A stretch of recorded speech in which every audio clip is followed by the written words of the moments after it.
Marjorie Greene is back with another stunt, and as is so often the case, it's just gonna end up, once you know the context, looking kind of stupid as a result of it. Although, in this scheme, there is one thing she did that I wanna give her credit for. So let's jump to it. She wanted to go viral, and she probably will, at least to some extent. She tweeted this: "I absolutely love President Trump's plan for no tax on tips. Write it on every receipt you sign." So she put this receipt where she said, "Vote Trump. Don't tell people who to vote for when you're signing your thing. The servers don't care what your opinion is. They don't want to know. They already had to deal with you being at their table."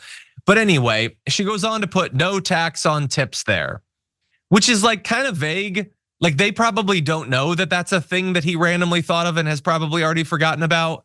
It probably implies that to them that there isn't tax on tips, which isn't true.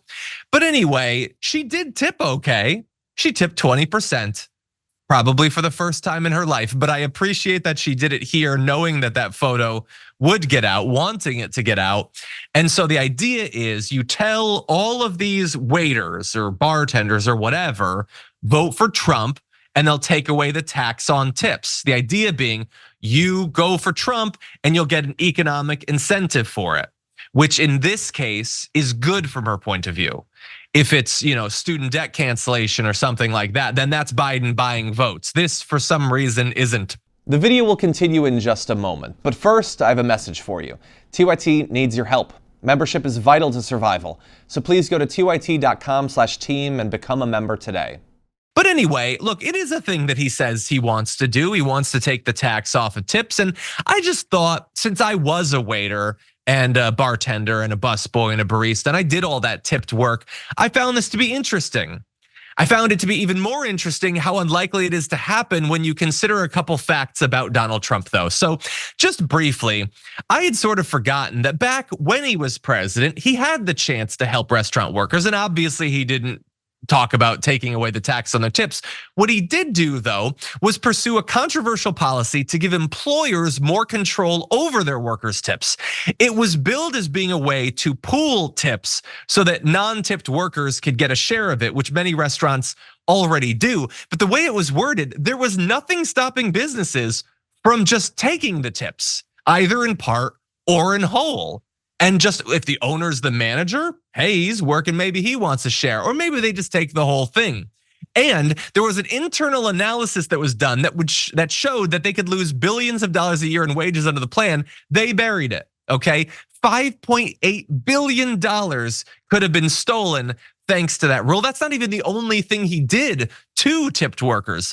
So they had this other policy that made it easier for employers to pay tipped workers a sub-minimum wage of as little as $2.13 per hour for non-tipped work that they're doing. So they're tipped workers doing some job that you don't get tipped for, like mopping a restaurant's bathroom floors, which that's the sort of stuff that every server has to do, some stuff that's not directly interacting with customers. So again, all of these different ways they were screwing over the workers. And so if you want to believe that they're going to do this no taxes on tips thing or whatever, just remember who he is and what he's done when he was actually in power. You think about how much it would cost, and with all of the other tax cuts the Republicans are pushing for, if they have to choose between a corporate tax cut and something for tipped workers, which do you really think they'll choose? And also, if he really cared about workers, raise the minimum wage.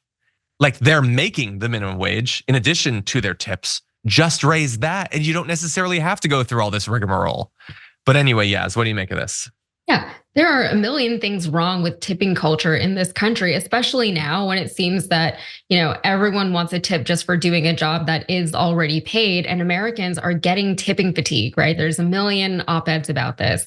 And this is an interesting proposition coming from Trump and the Republicans, because servers and bartenders are already struggling out there, right? They need help. People aren't tipping as much as they used to. People can't afford to leave 20% tips all the time. Some people aren't tipping at all anymore in a perhaps admirable, but ultimately misguided attempt to reform the whole system. They say, I shouldn't have to pay these workers, so I'm not going to, and I'm going to start from the bottom, and hopefully things will trickle upwards. We know that that's not how things actually work, though. The problem is that restaurants do not pay their servers. It's a weird loophole in which certain businesses, restaurants, just don't have to pay for labor. And they've concocted this whole entire culture around the fact that they shouldn't even be expected to pay their workers. If you want to help servers, like what you said, raise the minimum wage, make their employers actually pay them. Why is that such a weird concept? That's a solution that comes from the top and doesn't directly penalize the lower tier workers. And, for Trump, like, don't just throw out some random bone that just sounds good. No one likes paying taxes. Of course, that's going to sound good, especially not the people who are already struggling. So he's really just doing the absolute least he can do to win over some voters. And as he pointed out, it's very unlikely that he's actually going to deliver on that promise. Yeah, I would bet good money that if he gets in office, he will not. But even if he did, and there's no reason to believe he will, they're going to redistribute trillions of dollars to the wealthiest people and corporations in the country. And then one tiny little sliver of it will be thrown as a pittance, crumbs to the workers. And honestly, this idea is so random and he's never talked about it before. I think it's actually a joke. I think he likes the idea that the scraps will come in the form of him giving Americans just the tip. Like, I know that that's crude or whatever, and it's a joke. You don't think that that might be the origin of this? When has he ever talked about this policy before?